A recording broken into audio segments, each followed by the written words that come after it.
Question number 164 Mohan भाई Kundariya. Sir, माननीय सदस्य माननीय अध्यक्ष महोदय, मैं आपका माध्यम से मंत्री जी साथ से सौराष्ट्र के रेलवे के लिए एक प्रश्न उठाना चाहता हूं। गुजरात राज्य में सौराष्ट्र अलग राज्य था। आज़ादी के बाद 1948 में एक राज्य की स्थापना हुई, उसका कैपिटल राजकोट था। अभी सौराष्ट्र गुजरात का थर्ड हिस्सा है। सौराष्ट्र में द्वारका और सोमनाथ बड़ा मंदिर भी आया, आस्था का केंद्र है, पूरा भारत से लोग आते हैं। तो मैं आपके माध्यम से मंत्री श्री के पास जानना चाहता हूं कि जब दिल्ली से अहमदाबाद तक राजधानी एक्सप्रेस जो चल रही है, यहाँ से शाम को 8 बजे उठती है, सुबह 7:30 बजे 9 बजे अहमदाबाद पहुँचती है, वहाँ से रिटर्न शाम को 7 बजे उठ के सुबह 7 बजे दिल्ली आती है।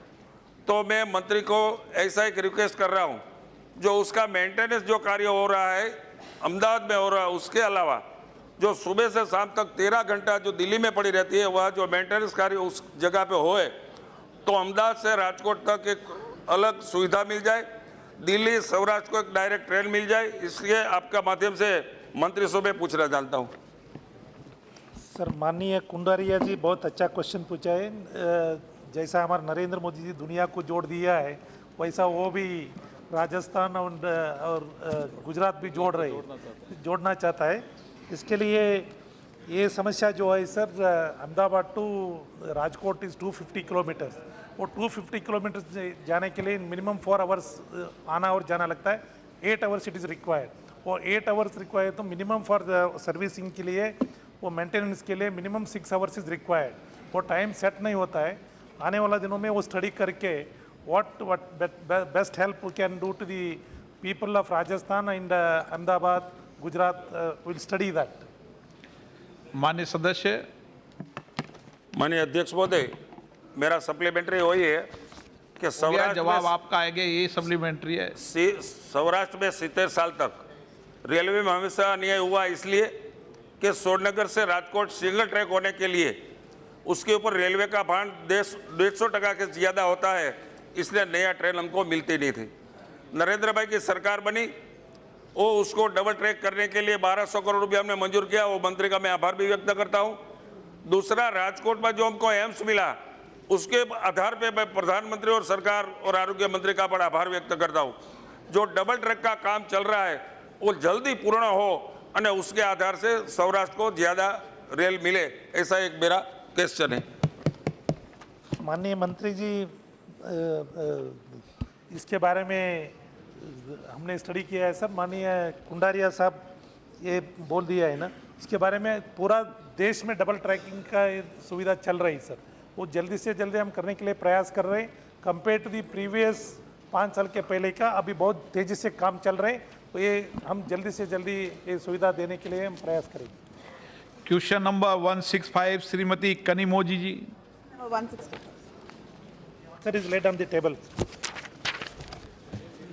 So the ministry has given a detailed reply to the question. I thank them for it. But they have, in the reply, said that there are unresolved pending issues obstructing the progress of the railway line. And I would like to ask the minister if the necessary land has been acquired to complete the project, and the project is supposed to be completed by 2021. But the budgetary allocation has only been, the entire allocation is 1,882 crores. But so far only 342 crores has been allocated. So will they increase the budgetary allocation and finish the project on time? Sir, आपका माध्यम से मैं बोलना चाहता हूँ, there are 22 projects, new lines, gauge conversion and for coach, all this 22,000 crore का under different stages उनका area में चालू है सर, तमिलनाडु में। And 2009 to 2010, 2010 to 2013, 879 crores has been spent. 2014 to 2019, 1,079 crores has been spent. That is 225% more than the UPA government, sir.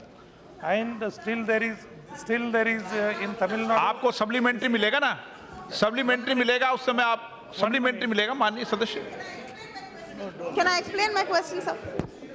Sir, I am only asking about one particular railway line in Thoothukudi. I am not asking about what the UPA government. There is a system of the state government has to coordinate, and the center and the state, as long as the state do not give the land to complete the projects, वो land का issues clear हो गया तो immediately the project will start on the railways. माननीय सदस्य, Sir, I have a supplementary which is not directly connected to the first question. Sir, the government has advised to close down 5 printing presses, the government railway printing presses. And what is the need to close down these printing presses, and what happens to the future of the people whose livelihood depends on this and the people who are employed in these printing presses? अध्यक्ष महोदय, फिर एक बार वही बात सामने आती है कि दुनिया आगे चलती जा रही है. कुछ लोग sorry, it's very unfortunate that the world is moving forward, but some people, some parties, some alliances are living in history. The whole world is moving towards digitalization. The whole world is moving towards modern technologies. These printing presses were set up by the British many, many years ago to print tickets and make it available to all the railway stations. Gradually, more and more people are booking tickets online. More and more people are engaging with digital and modern technology.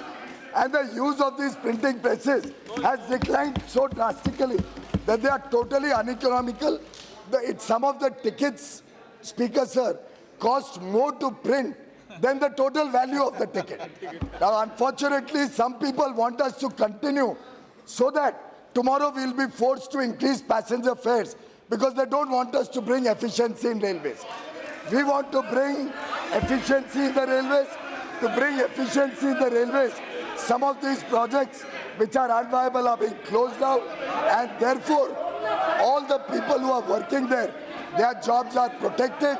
They will be absorbed in other actions, other activities of the railways. I would like to assure the Honorable House and the people of India, not a single person will lose his job. Everybody's job will be protected. They will be absorbed in other parts of the railways, but we will not allow inefficiency to run this railways like it was in the past many years. Shri के नवाज अली.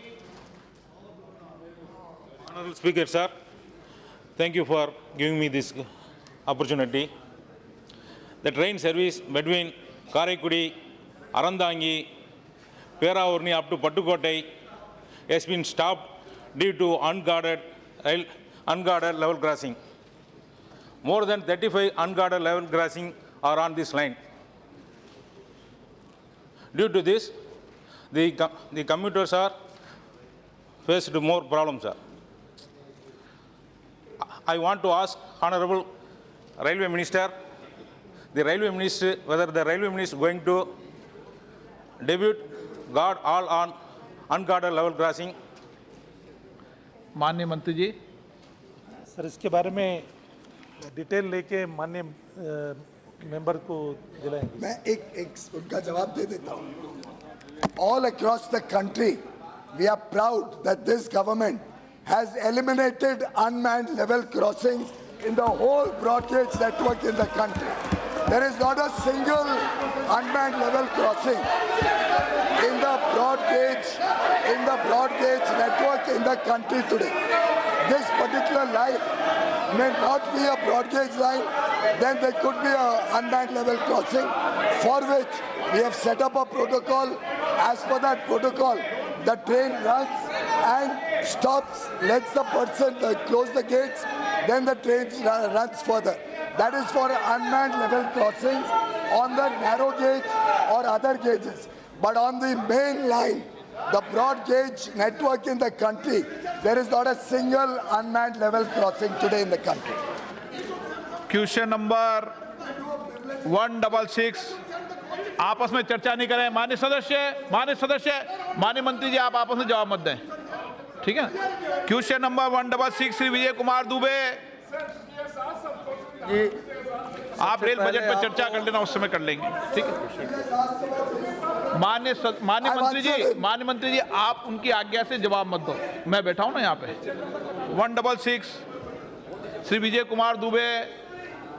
माननीय अध्यक्ष जी, आपको धन्यवाद देता हूं। पहला अवसर नया सदस्य। धन्यवाद माननीय रेल मंत्री जी को भी देता हूं, जो तमाम योजनाओं को इस देश के कोने कोने ले जाकर जनता और सुविधा दिए और देश का नाम आगे बढ़ाए।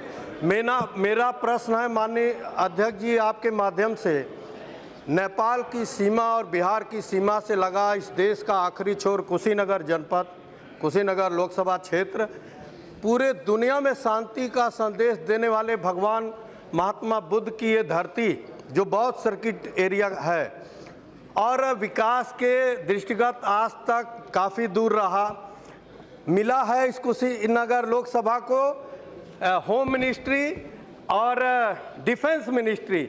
60 साल इस देश का नेतृत्व करने वाले लोग दिए तो नहीं दिए तो केवल विकास नहीं दिए। मैं धन्यवाद देता हूं अपने प्रधानमंत्री जी को इस बहुत सर्किट एरिया के विकास के दृष्टिगत आगे बढ़ाने के लिए। अंतर्राष्ट्रीय हवाई अड्डा का निर्माण 80% पूरा हो चुका है। मैं आपके माध्यम से माननीय रेल मंत्री जी से प्रश्न करना चाहता हूं कि अब इस अंतर्राष्ट्रीय हवाई उड़ान के बाद देश विदेश से सैलानी आएंगे इस क्षेत्र में, तो क्या इस लोकसभा क्षेत्र के पनियावा, खड्डा, पडरौना, रामकोला, कप्तानगंज के जीर्ण शीर्ण पड़े रेलवे स्टेशन का भी सौंदर्यीकरण और आधुनिकीकरण, कंप्यूटरीकरण करने का कार्य करेंगे, और करेंगे तो कब तक? माननीय अध्यक्ष महोदय, हमारी सरकार ने जो संवेदना एस्पिरेशनल डिस्ट्रिक्ट्स के लिए दिखाई, ये अपने आप में ऐतिहासिक है। देश में जहाँ पे 115 एस्पिरेशनल डिस्ट्रिक्ट्स हैं, आज 87 डिस्ट्रिक्ट माननीय सदस्य प्लीज। रेलवे की सुविधाएं पहुंचती हैं। मान्य मंत्री जी सक्षम है। मान्य सदस्य, मान्य मंत्री जी सक्षम है, प्लीज बैठ जाइए। आप बैठे बैठे मत बोलिए। मान्य मंत्री जी 1 मिनट। मैं मान्य सदस्यों को फिर आग्रह कर रहा हूं, इस सदन में कोई भी मान्य सदस्य बैठे बैठे टिप्पणी नहीं करेगा। आपको प्रश्न पूछना आप टेबल पे दें, मैं आपकी सप्लीमेंट्री अलाउ करूंगा। बैठे बैठे प्लीज सिट डाउन। मान्य मंत्री जी, And if they want to know मान्य मंत्री ji please sit down. you ask मान्य मंत्री please sit political down. question, we give political answer. But as far as aspirational districts are concerned, our government has started the work of encouraging more and more aspirational districts to be connected. We have just now sanctioned nearly 5,000 crores, which will connect 3 or 4 aspirational districts of Uttar Pradesh with the main network. As far as जहाँ तक माननीय सदस्य का सवाल है, देश के अलग अलग क्षेत्रों को जोड़ने का काम अपने अपने हिसाब से, समय सीमा के हिसाब से नई नई योजनाएं आती हैं, उनका सर्वे होता है, उसमें सरकार चिंता करती है। लेकिन मैं आपको आश्वस्त करना चाहता हूं, इस पूरे देश में कोने कोने तक रेल की कनेक्टिविटी पहुंचे, ऐसे माननीय प्रधानमंत्री श्री नरेंद्र मोदी जी की तीव्र इच्छा और उनके दृष्टिकोण बहुत स्पष्ट है। और कई सारे प्रोजेक्ट्स जो पहले अनाउंस होते थे लेकिन काम नहीं होता था, हमारी सरकार जब कुछ अनाउंस करती है उस पर काम करती है। माननीय सदस्य। माननीय अध्यक्ष जी, आपके माध्यम से सिर्फ मैं माननीय रेल मंत्री जी से इतना जानना चाहता हूं, ये बौद्ध सर्किट एरिया कुशीनगर का आज भी अंतर्राष्ट्रीय हवाई अड्डा माननीय प्रधानमंत्री जी ने दे दिया, निर्माण 20% बाकी है, लेकिन ये क्षेत्र जो आगे आने वाले दिनों में पूरे देश ही नहीं पूरे दुनिया में एक दर्शनीय स्थल के रूप में माना जाएगा, ये आज भी रेल सुविधा से दूर है कुशीनगर विधानसभा क्षेत्र। क्या मीटर गेज जो सरदार नगर से चलकर हेतिमपुर तक आया है, अभी भी सरकारी ये ज़मीन सरकार के अधीन है? क्या बड़ी लाइन बिछाकर इसको उक्त बौद्ध सर्किट एरिया से जोड़ने का कार्य किया जाएगा, और किया जाएगा तो कब तक? सर, माननीय सदस्य का उनका क्षेत्र का अभिवृद्धि के बारे में बहुत अच्छा सोचा है। ये जल्दी से जल्दी स्टडी करके उनको उसके बारे में एग्जामिन करके रिपोर्ट दे देंगे सर। श्री रेवती त्रिपुरा। धन्यवाद स्पीकर सर। सर, मैं ईस्ट त्रिपुरा से आता हूँ। ताली बजाओ, माननीय सदस्य आकांक्षी जिले से आ रहे हैं। अच्छा, सप्लीमेंट्री। धलाई जिला देश की एक्सप्रेशनल जो डिस्ट्रिक्ट है उनमें से एक है और मेरे जो डिस्ट्रिक्ट में दम्बुल लेक एक टूरिस्ट डेस्टिनेशन है। उस लेक त्रिपुरा के जितना टूरिस्ट स्पॉट है उसमें से एक है। वहाँ जाने के लिए जो कनेक्टिविटी है, रोड कनेक्टिविटी बहुत बुरा हाल में है। मैं माननीय रेल मंत्री जी से जानना चाहता हूँ कि वहाँ जाने के लिए रेल मंत्रालय से कुछ प्लानिंग है क्या वहाँ कनेक्टिविटी देने के लिए। और मंत्री जी और एक ये है वो है जम्पुई हिल, जहाँ ऑरेंज होते हैं। त्रिपुरा में बहुत फेमस है, त्रिपुरा का ऑरेंज जानते होंगे। वो भी एक टूरिस्ट डेस्टिनेशन है, हिल एरिया। वो भी रेल कनेक्टिविटी से बाहर है। मैं जानना चाहता हूँ आपके मंत्रालय ऐसे कुछ प्लानिंग कर रहा है क्या वो कनेक्टिविटी देने के लिए। सर, आपके माध्यम से मैं बोलना चाहता हूँ, पूरा नॉर्थ ईस्ट को फर्स्ट टाइम नरेंद्र मोदी का सरकार में नॉर्थ ईस्ट को जोड़ने का काम कोई भी किया है तो प्रधानमंत्री नरेंद्र मोदी ने किया है। त्रिपुरा में हमारा मुख्यमंत्री विप्लव भी है। उधर का जो टूरिस्ट स्पॉट्स है वो पूरा स्टडी करके उधर जो माननीय सदस्य के लिए डेवलपमेंट के लिए क्या क्या चाहिए वो स्टडी करके वो पूरा करने के लिए हम स्टडी करके एक्सप्लेनेशन करके वो डिटेल उनको दे देंगे। श्री मणिकम टेगोर, ये प्रश्न आकांक्षी जिले का है, ठीक है ना। आप बैठे बैठे बोल रहे थे, मैंने बुलाया आपको खड़े होके। Sir, Virudunagar district is an aspirational district, and for the past from 2018, the government has announced it as an aspirational district, and its projects, particularly with the linking of Madurai, Arpukotai, Thuthukudi railway link is still pending, and train services like Silambu Express, which has been announced 3 days, daily trains has been asked, it has not been done. And station, first particularly about the stations, improvement of the stations. There are stations like Tirutangal and Sivagasi which are not being considered. I would like to ask the minister whether in the coming year it will be taken into consideration as an aspirational district. Sir, you know very well, you are also the honorable member during 14 Lok Sabha. 115 districts, the Honorable Prime Minister Narendra Modi, first time he called all the state legislative assembly members, members of parliament, Raj Sabha, everybody in the central hall under the chairmanship of the speaker, and the aspiration district का जो भी development होना चाहिए था सबको study करने के लिए बोल दिया था। आज the development of the stations, it is an ongoing process, whatever he is saying, and remaining whatever his information is there, I'll get the details and I'll submit him. Question number 167, Shri Rajan Vichare. धन्यवाद sir. आदरणीय, मैं question क्रमांक 167। Please माननीय मंत्री जी, table sir. माननीय सदस्य। आदरणीय अध्यक्ष में जो है, मैं आपके माध्यम से माननीय रेलवे मंत्री इनका अभिनंदन करता हूँ कि इनके कार्यकाल में अच्छा सारा काम हुआ है। मैं आपके माध्यम से ये प्रश्न पूछना चाहता हूँ कि Indian railway station development corporation ने देश और राज्यों में रेलवे स्टेशन का विकास के लिए कितने स्टेशन का चयन किया गया है, और उसमें विशेषतः महाराष्ट्र के ठाणे रेलवे स्टेशन को सम्मिलित किया गया है क्या? Sir, the honorable member comes from the Thane, Rajan Vichareji. For his station, already 27 crores we are spending, already spent. Abhi, these railway stations are ongoing project. Any railway station is modification, development, every day it is the ongoing process. Now already the Thane railway station is making progress, and whatever the reimbursement of upgradation station of in continuous progress, and circulating area, platform surface, waiting halls, retiring rooms, and toilet, and other FOBs, many other facilities are providing, including that is an historical Thane is saying.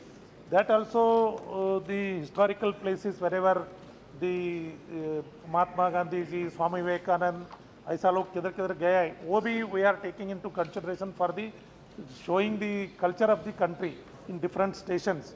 So as the honorable member is stated, already the station is going under the progress, under the improvement. माननीय सदस्य। अध्यक्ष महोदय, Thane railway station का एक ऐसा ऐतिहासिक railway station है जहां से देश की पहली ट्रेन बोरीबंदर से ठाणे के बीच में 16 अप्रैल 1853 में चली थी, जिसको लगभग 164 साल पूरे हुए। इस स्टेशन से करीब 7-8 लाख यात्री प्रतिदिन आवागमन करते हैं। मध्य रेलवे के अंतर्गत मुंबई के बाद प्रतिदिन सर्वाधिक 50 लाख रुपए प्रतिदिन आय देने वाला ये स्टेशन है। मैं आपके माध्यम से मंत्री महोदय पूछना चाहता हूँ कि इस स्टेशन के लिए अतिरिक्त क्या क्या सुविधा उपलब्ध कराएगी और वर्ल्ड क्लास स्टेशन का दर्जा देंगी क्या? Sir, Honorable Prime Minister's vision, the train safety is the priority first in this thing. Second, punctuality, then cleanliness, and any facilities the honorable members requires, the passenger safety. उसके लिए जो भी सुविधा चाहिए हम all the stations were doing. देश में पूरा इतना अच्छा स्टेशन, रेलवे स्टेशन इतना पुराना है, वो इंटरनेशनल लेवल पे स्टडी करने के लिए स्टडी करके उसको और भी जो जो सुविधा लोगों के लिए चाहिए रेल इलाका करने के लिए रेडी है। और अभी भी already it is ongoing process, यानी all the railway station in the country under the development. अभी भी आने वाला दिनों में उसको अभी देश में अच्छा बनाने के लिए हम प्रयास करेंगे। Question number 168 Shri Girdhari Yadav.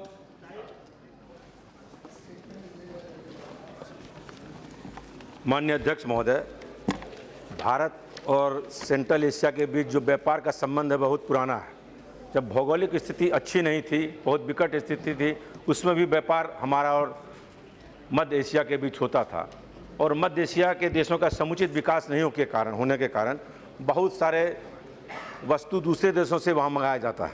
मैं आपके माध्यम से माननीय मंत्री जी से ये जानना चाहता हूँ कि सरकार ने सेंट्रल एशिया के साथ जो सुरक्षा संबंधी समस्याएं हैं, जो व्यापार करने में सुरक्षा संबंधी समस्या है, उस संबंध में क्या प्रयास किए और क्या उस सुरक्षा की जो समस्या उसको समाधान के लिए सरकार कोई प्रयास कर रही है?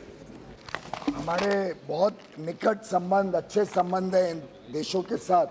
वास्तव में सुरक्षा की इतनी समस्या नहीं है जितनी भाषा की समस्या है, प्रोडक्ट्स को रजिस्ट्रेशन करने में समस्या आती है, डिस्प्यूट सेटलमेंट। तो ये ट्रेड रिलेटेड विषय हैं जिस पे हमारी लगातार उनसे बातचीत चल रही है। सुरक्षा की समस्या उस पूरे क्षेत्र को अगर पूरे तरीके से देखें तो उसके बारे में पूरे विश्व में बातचीत का सिलसिला लगातार चलता रहता है। हमारा फॉरेन ऑफिस भी इन चीज़ों की चिंता करता है, लेकिन डायरेक्टली उसमें भारत का कुछ बहुत बड़ा रोल या योगदान उस क्षेत्र की सुरक्षा समस्याओं के साथ नहीं जुड़ा। माननीय सदस्य सप्लीमेंट्री पूछना चाहें तो आप। माननीय अध्यक्ष महोदय, सुरक्षा की समस्या तो है ही मध्य एशिया में, ऐसा कोई बात नहीं है, लेकिन जब भारत सरकार ने अपने स्तर से नहीं करके उसको भार दे दिया है, समस्या तो पूरे सेंट्रल एशिया में जितने भी देश हैं उसमें तो है ही। तब भारत सरकार नहीं प्रयास कर पाई हो तो अलग बात है। मैंने कहा एग्जैक्टली कि समस्या पूरे क्षेत्र में है, पर उसमें भारत सरकार उन देशों की सुरक्षा की यहाँ से कोई अरेंजमेंट कर दे, ऐसा मेरे ख्याल से सदन में किसी को भी नहीं लगेगा। श्रीमती रमा देवी। माननीय अध्यक्ष जी, मंत्री जी ने प्रश्न का जवाब तो बहुत अच्छे ढंग से दिए हुए हैं, फिर भी मैं जानना चाहती हूं कि विगत 3 वर्षों के दौरान मध्य एशिया के साथ व्यापार करने में किन किन देशों के साथ प्रतियोगिता महसूस की गई है और इस प्रतियोगिता में सफलता के लिए कौन कौन से प्रयास किए गए हैं। मेरा प्रश्न है कि मध्य एशिया के देश कजाकिस्तान, किर्गिज़स्तान, यूरेशियन और संघों के सदस्य हैं। AEU जिसमें रूस, अर्मेनिया, बेलारूस अन्य 3 देशों शामिल है, इसके साथ मुक्त व्यापार करार की संभावना का पता लगाने से थोड़ा भाषा का प्रॉब्लम होता है, थोड़ा दिक्कतें तो आती हैं, लेकिन हमारे माननीय प्रधानमंत्री जी चाहते हैं कि देश विदेश में हमारा व्यापार फैले और वहाँ की जो दिक्कतें हैं उससे हम रूबरू हों और उसका निराकरण करूं। तो क्या मंत्री जी बताना चाहेंगे कि इसके करने में आपका कितना समय लगेगा और कैसे कर सकते हैं, इन विदेशों के व्यापार में क्या सुविधा दे सकते हैं? भारत की प्राथमिकता है कि पूरे विश्व में जहाँ जहाँ निवेश जहाँ जहाँ पे इंपोर्ट एक्सपोर्ट की संभावनाएं हैं उसको और गति दी जाए। जब हमने एक जॉइंट फिजिबिलिटी स्टडी करी तब ध्यान में आया कि ये EU के साथ काफ़ी अपार संभावनाएं हैं। उसके तहत हमने जॉइंट फिजिबिलिटी स्टडी में जो सिग्निफिकेंट पोटेंशियल दिखा इन देशों के साथ व्यापार बढ़ाने का, उसके संबंध में एक जॉइंट स्टेटमेंट शेयर किया उज़्बेकिस्तान के साथ कि हम मिलके ये जो 5 देश हैं और जो 3 देश अलग इन्होंने नाम लिया, बेलारूस, रशिया और आर्मेनिया, इन 8 देशों का जो ये समूह है, इसके साथ आगे चल के अगर फ्री ट्रेड एग्रीमेंट हो सके तो हम जरूर प्रतिबद्ध हैं कि पूरे विश्व में अपने संबंध अच्छे बने और तरीका व्यापार के मार्ग खुले। Shri Tharoor.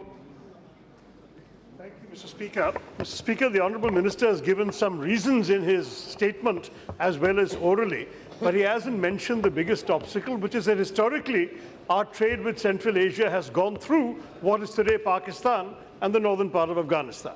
As long as that situation, that relationship remains the way it is, land routes to Central Asia will essentially be impossible, let alone unviable.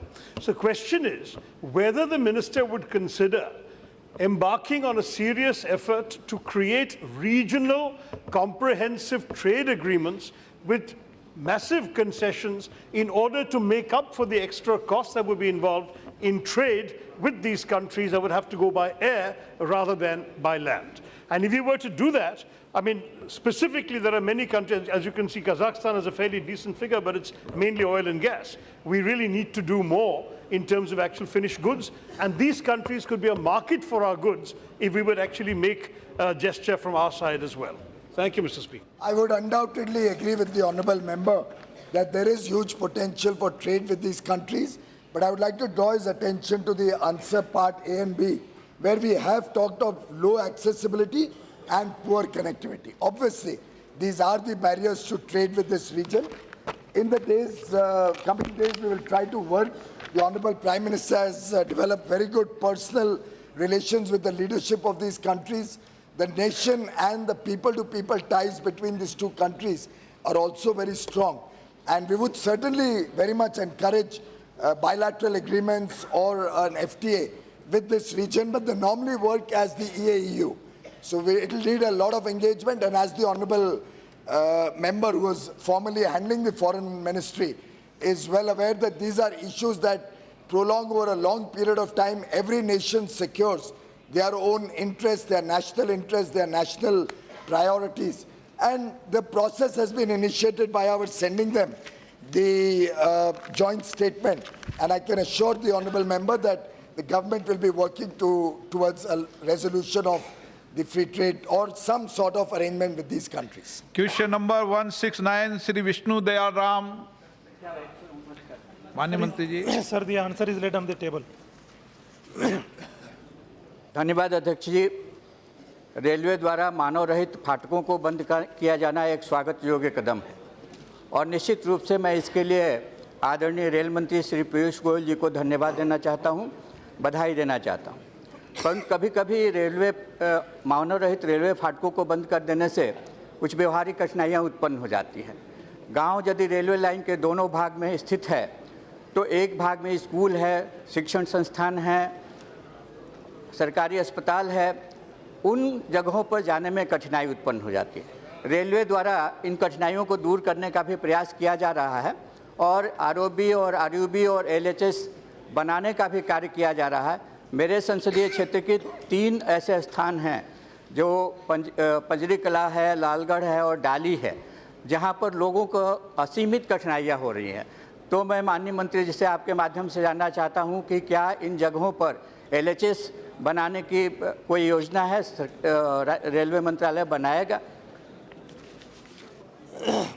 Sir, पूरा देश में 22,388 लेवल क्रॉसिंग्स था, वो मैंड का 21,340 था सर, अनमैंड लेवल 1,048 था, और as on 1/4/2019 all unmanned level crossings have been eliminated by 31/1/2019 sir. प्रधानमंत्री on the broad gauge line, ये प्रधानमंत्री का निर्देश था, हमारा रेल मंत्री श्री पीयूष गोयल जी का भी मार्गदर्शन था, इसके लिए मैं उनको अभिनंदन कर सकता हूँ sir.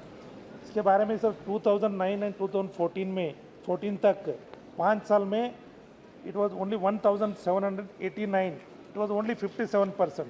Elimination manned level crossings 2009 to 2014, it was 462, only 132% it has been increased. So construction of ROBs growth is 66% more अभी compared to earlier. ये काम अभी प्रोग्रेस में है सर, हर जगह में ये LHB और ROBs कंस्ट्रक्शन करने के लिए, अब ट्रेन का सुविधा करने के लिए हम प्रयास कर रहे हैं। अध्यक्ष जी, सप्लीमेंट। अध्यक्ष जी, मानव रहित फाटकों को बंद करने से रेलवे दुर्घटनाओं में कमी आई है, लेकिन हम ये जानना चाहते हैं कि क्या इससे ट्रेन की पंक्चुअलिटी में भी सुधार हुआ है? यदि सुधार हुआ है तो जोन वाइज ट्रेनों का पंक्चुअलिटी अभी क्या है? सर ये करने से बहुत सुधार तो आ गया है, और इसके बारे में डिटेल्स लेके माननीय मेंबर को भेज देंगे। Nitish Gangadev.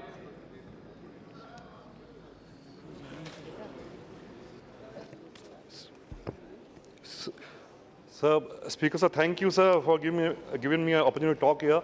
This is the first time I've come as an MP. Actually, I had given a unstart question. I thank you that it's clubbed with the start question.